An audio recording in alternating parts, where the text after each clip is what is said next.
Also, I was gonna say too, I don't like the playing on New Year's Eve because after 4:30 p.m. it all gets dark outside. I like the New Year's Day starting at noontime. Get better lighting; it's a lot easier to see the game, and I'll bet for the fans too.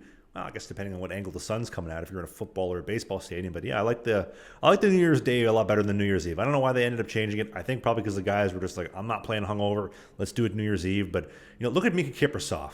That dude started 70 games every year for 7 years in a row, '05 to 2010. Sorry, 2011. Sorry, 2012. That's how long he did it for.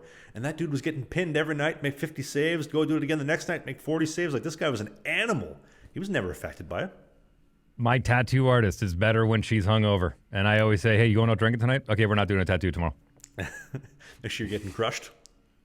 She has steadier hands when she's hungover the next day. She's not as jittery. But look, yeah, Theo Fleury did it for a handful of years. There's a bunch of players that have done it for a handful of years where they're able to operate at a level like that, but not your average person. And I'll be honest with you, I don't think it's even that big of a deal. I don't think it's even I want to go out drinking on New Year's Eve, because I would say the percentage of drinkers compared to non-drinkers in the NHL has changed drastically from even over the past 20 years. A lot of these new players coming up, they treat their body like a temple, and maybe the odd beer here or there, but there's no late nights out. We've talked about it before. Most of them are more interested in playing, online video games until the wee hours of the morning. That's the bigger concern than rather being down at the hotel bar.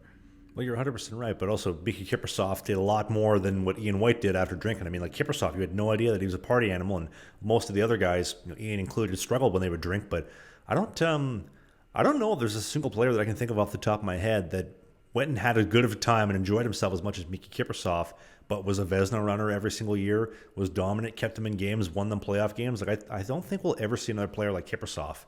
And like if you wanted to build the textbook goalie of the mid 2000s, early 2010s, like Miikka Kiprusoff was your guy. Technical, athletic, explosive. He never, what we call, is wearing the score. So like if I'm down 7-1 and my body language is I'm small, my shoulders are deflated, basically being a Stuart Skinner.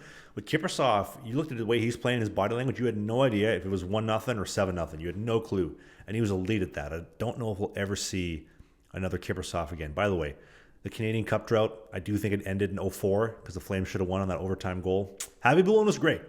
Kiprusoff was better. Hey, more hockey content. It's might be old, it might be new, it might be a full episode, it might be a half episode, but you can click these boxes because who doesn't like clicking boxes?